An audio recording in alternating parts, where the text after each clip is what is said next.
Ya, balik lagi sama kita M&M Project. Saya Michael. Saya Marto Marbun. Oke, kali ini kita mau ngomongin soal tema yang agak menarik nih. Nah, bro, kita kan sebagai orang Kristen nih, ya kan? Katanya kita nggak boleh mengucapkan kata-kata yang menyakiti orang lain, ya kan? Termasuk memaki. Tapi ada sebagian dari teman-teman kita, ya kan, mereka itu merasa bahwa mereka layak banget memaki Bahkan orang. mungkin kita juga pernah melakukannya kan. Ya, kita juga pernah lah sesekali melakukannya gitu kan. Tapi menurut pandangan Bro Marto nih, orang Kristen gimana sih? Boleh nggak sih? Boleh nggak sih orang memaki gitu ya? Iya. Banyak banget ya yang kita bisa lihat contohnya di dunia maya sekarang, apalagi para pendebat-pendebat gitu kan memaki-maki bahkan sesama Kristen. Bahkan kalau kita terbuka aja ya di salah satu sinode aja, kalau mereka lagi sidang tuh mereka bisa maki-makian loh ya. Sinodenya apa tuh bro? Nggak usah, kita nggak usah sebut lah ya. Itu bisa maki-makian loh, dan dia pikir wah ini menarik juga sih sebenarnya, harus dibahas sebagai masyarakat kita yang sebagai masyarakat biasa gitu. Apa sih respon kita terhadap kalimat maki-makian gitu kan? Nah seharusnya kalau menurut saya nggak boleh bro, kita nggak boleh memaki. Iya. Tapi kan mungkin sebagian orang, sebagian teman-teman kita berpendapat bahwa kita mengizinkan makian-makian itu dilontarkan, seolah-olah mengizinkan ya. Bukan, mungkin ada yang bilang mengizinkan, ada yang bilang enggak, tapi seolah-olah ya Alkitab itu diizinkan. Contohnya kayak kata-kata ular beludak, ya kan? Ular beludak. Yesus sendiri pernah ngomong, "Hei kamu keturunan ular beludak." Terus Yohanes Pembaptis juga bilang, "Hei kamu keturunan ular beludak." Gitu kan? Nah, dari argumen itulah teman-teman kita nih Akhirnya boleh menarik kesimpulan, memaki. boleh memaki atau boleh mengeluarkan kata-kata yang merugikan orang lain lah, menyakiti orang lain gitu. Mungkin bukan ular beludak, tapi ya istilahnya binatangnya udah berkaki 4 gitu. Atau kotoran TAI gitu ya. Kotoran 3 huruf. Iya, kotoran 3 huruf. Iya. Jadi kita harus tarik dulu nih bro ya. Kita harus luruskan dulu nih. Tadi bilang karena kita mau hamba Tuhan yang luar biasa gitu, karena di hamba Tuhan yang luar biasa boleh memaki gitu. Jadi ngikutin kayak Tuhan Yesus gitu ya, mengatakan hai ular beludak gitu ya. Nah itu tuh menarik tuh sebenarnya, menarik ya. Bentar bro. Nah, menurut Bro Marto ular beludak tuh makian bukan sih? sebenarnya itu lebih ke menyampaikan pesan. Menyampaikan pesan, karena ceritanya nih bro, mungkin setahu saya ya bro, karena di Israel itu ada seperti sekte ya, ada orang Saduki dan ada orang Farisi. Nah jadi orang Saduki ini orang-orang yang nggak percaya sama sekali kebangkitan, itu nggak percaya roh-roh itu, mereka nggak percaya gitu. Jadi kalau bicara Tuhan mungkin bagi mereka apalah gitu, nggak penting banget, itu nggak benar gitu kan. Nah jadi ini orang berbahaya gitu loh. Kalau mereka nggak sama sekali nggak percaya, ini berbahaya. Seperti ular beludak itu kan ular yang mematikan ya bro ya, ular yang berbisa. Itu berbahaya itu. Ini jadi orang-orang ini orang bisa mematikan orang juga gitu. Jadi mengantar, kalau nggak percaya Tuhan ya ujung-ujungnya ya neraka ya bro ya, neraka gitu loh. Jadi yang kedua nih orang Farisi. Ini orang Farisi nih kayak kita nih kayak mungkin ya.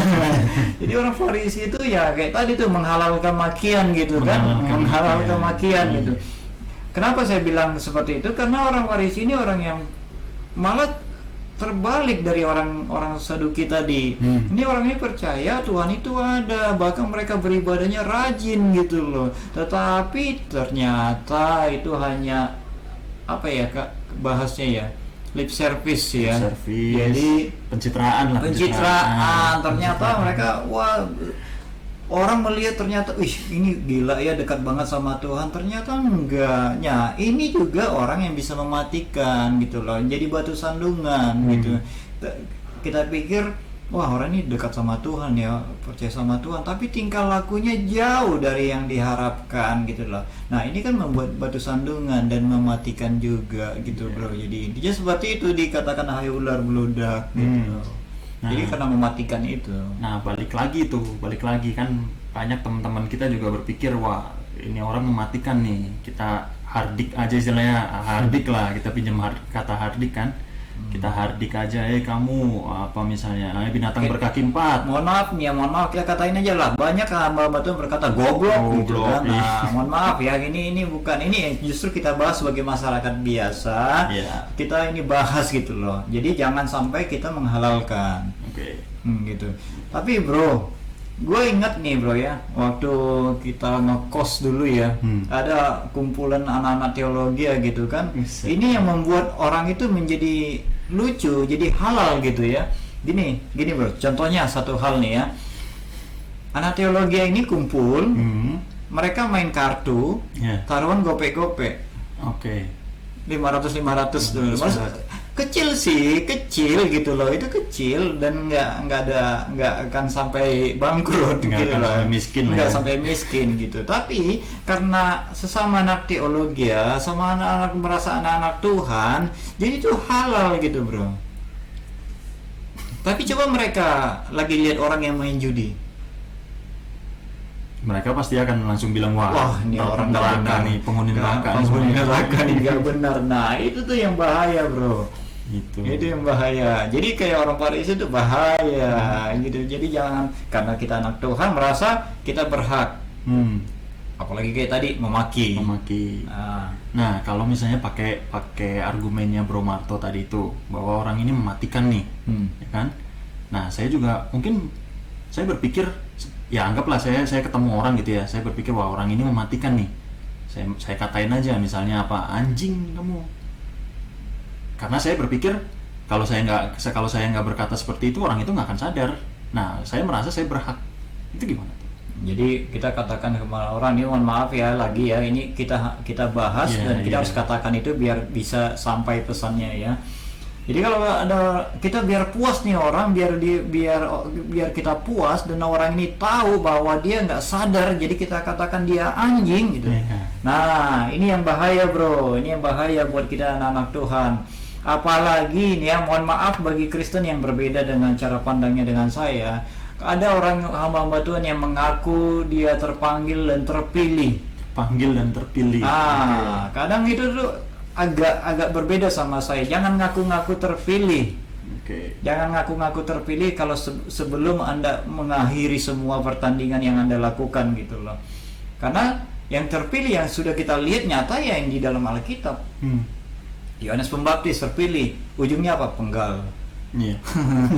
Petrus, ujungnya apa? Disalib, terbalik. Itu mengalami. Jadi mereka udah terpilih, benar-benar terpilih. Mereka mengakhiri semua pelayanan mereka, pelayanan yang sangat luar biasa, kepercayaan akan Tuhan Yesus, dan mereka baru saya katakan terpilih. Jadi kalau kita selama kita masih hidup, gue pikir masih terpanggil ya, masih terpanggil. Nah, tadi nyambungnya adalah yang pertama, kenapa kita nggak boleh mengatakan orang itu seperti binatang, padahal itu supaya mereka itu sadar kalau kita marah gitu, kalau orang ini nggak respon dengan baik gitu. Nah, itu yang membuat kita nih sebagai orang Kristen jangan merasa jauh lebih rohani daripada orang lain gitu kan.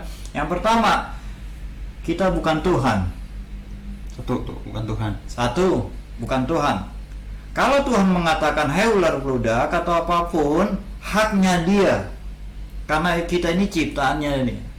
Nah, kalau kita tarik lagi, apakah kita punya hak untuk orang ini?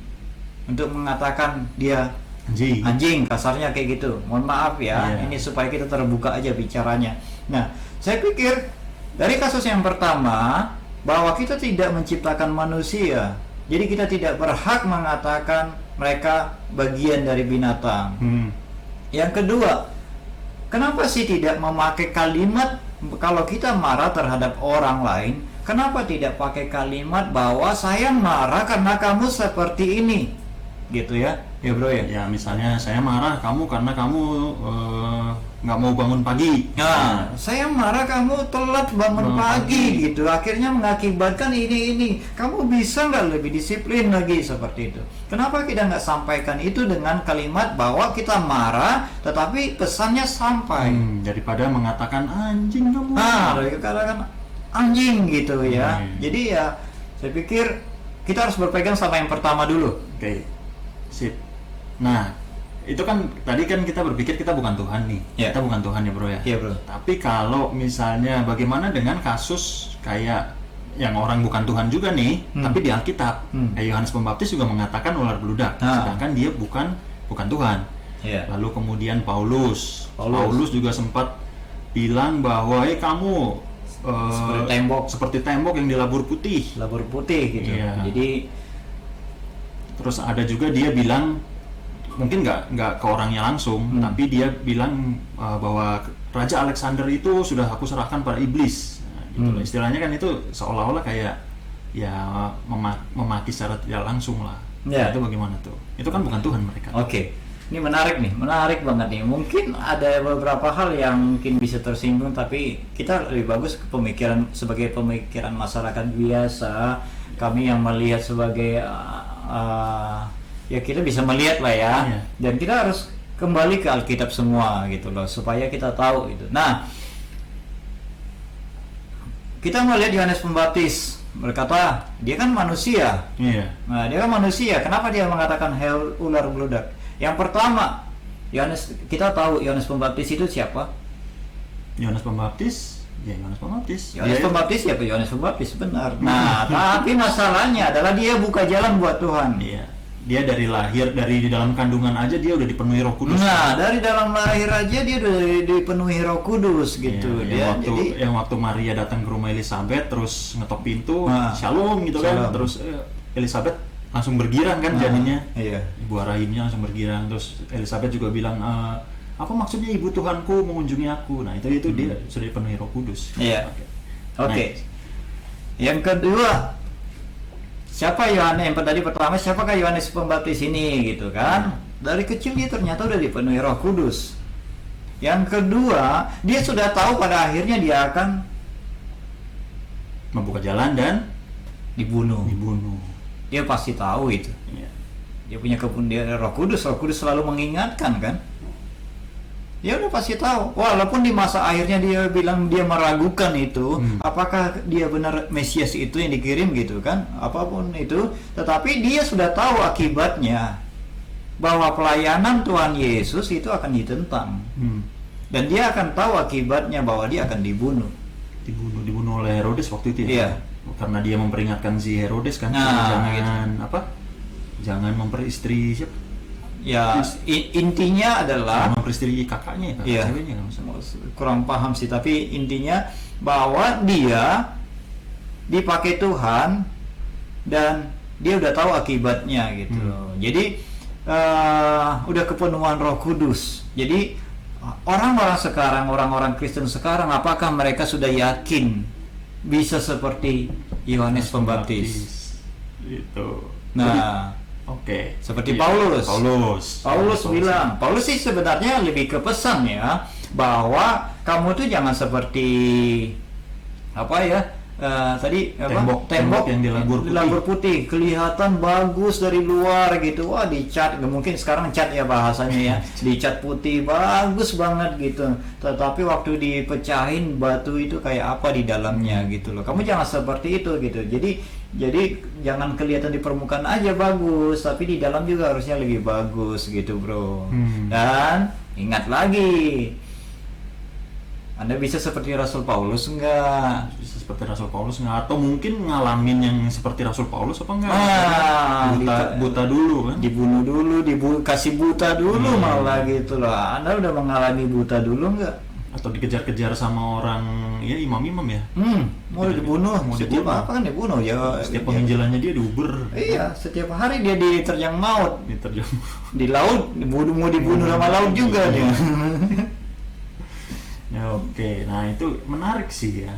Kadang kita ya di kehidupan sehari-hari, teman-teman kita mungkin mereka mengaku orang Kristen, pelayan Tuhan, secara nggak sadar mungkin bro, secara nggak sadar mereka mengeluarkan kata-kata yang menyakiti orang lain, gitu loh, menyakiti orang lain. Ada satu kasus bro, gimana tuh? Yang katanya kalau kawin 2 kali itu gimana? Kawin 2 kali? Goblok gitu ya? Nah, iya. Ada orang. Nah, ini juga menarik nih. Ada satu hamba Tuhan ya. mungkin maksud dia baik, mungkin maksud dia baik, ya menegur gitu, tapi kan dia mengatakan bahwa orang yang menikah 2 kali atau orang yang selingkuh itu adalah orang yang goblok. Dan itu dia katakan itu di mimbar, dan di dunia maya, ini viral lah gitu ya. Itu, dan ya mungkin orang-orang yang mendengar itu pada ketawa gitu kan, wah lucu senang, juga, wah ini pendeta luar biasa menggoblok-goblokkan orang, luar biasa gitu kan, tegas ya kan, suara kenabian, ya kan? goblok tapi ya itu lagi, balik lagi, apakah itu kata-kata yang perlu dilakukan, perlu diucapkan atau enggak gitu loh. Gimana bro? Oke bro, nah itu tuh menarik tuh, orang yang menikah 2 kali dibilang goblok. Saya tahu maksud tujuan dia, katanya apa, tujuannya kemana gitu ya. Tetapi di sini yang pertama, orang goblok nggak bisa menikah 2 kali. Ya nggak bro? Di sisi lain ya bro ya. Justru yang menikah 2 kali yang pinter ya. Pinter dia licik gitu. Dia pintar, licik dia gitu kan. Jadi benar juga. Nggak mungkin goblok gitu loh, nggak mungkin goblok. Nah mungkin yang goblok yang ngomong gitu, karena cuma satu. Gitu kan, jadi dia kesal gitu. Tapi teman-teman, Bapak Ibu semua, saudara kita ya, di sini kami tidak menghalalkan pernikahan 2 kali ya, kami hanya membahas kalimatnya. Nah yang mau kita bahas adalah, bro, gini bro, pernah nggak sih lu baca Alkitab Nabi Yeremia? Pernah. Berapa lama dia penginjilan? Puluhan tahun, bertahun-tahun lah kita bilang. Ada yang satu tobat? Kayaknya kelihatannya nggak ada dia. Nggak ada, Alkitab bilang nggak ada, satupun nggak ada bertobat. Pertanyaan gua bro, pernah nggak dia menggoblok-goblokkan orang, nggak bertobat? Goblok kamu, nggak mau tobat sama Tuhan Yesus gitu ya? Nggak mau kalimat apapun itu, yang penting itu kata-kata hinaan lah. Kayaknya enggak sih. Pernah nggak bro? Tapi binasalah tuh, binasa lagi. Ya binasa kan karena kamu melakukan dosa. Iya. Tapi goblok enggak ya? Nah, kenapa nggak dibilang goblok sama Nabi Yeremia? Itu gimana tuh bro? Nah gitu bro, jadi gini, akankah lebih baiknya si hamba Tuhan ini yang luar biasa, yang lebih terpilih seperti daripada Nabi Yeremia, ya terpilih daripada Nabi Yeremia? Mungkin gue lebih bisa mengatakan itu bro. Gue mau terserah lah mau mereka responnya apa gitu kan.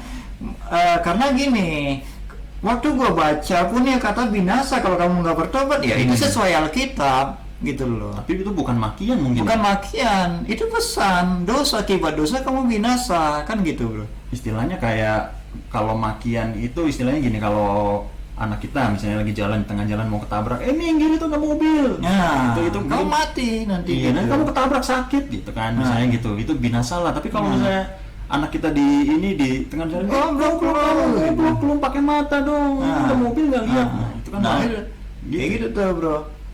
Nah, makanya saya bilang tadi seperti itu, bahwa mungkin orang ini merasa lebih terpilih daripada Nabi Yeremia. Oke.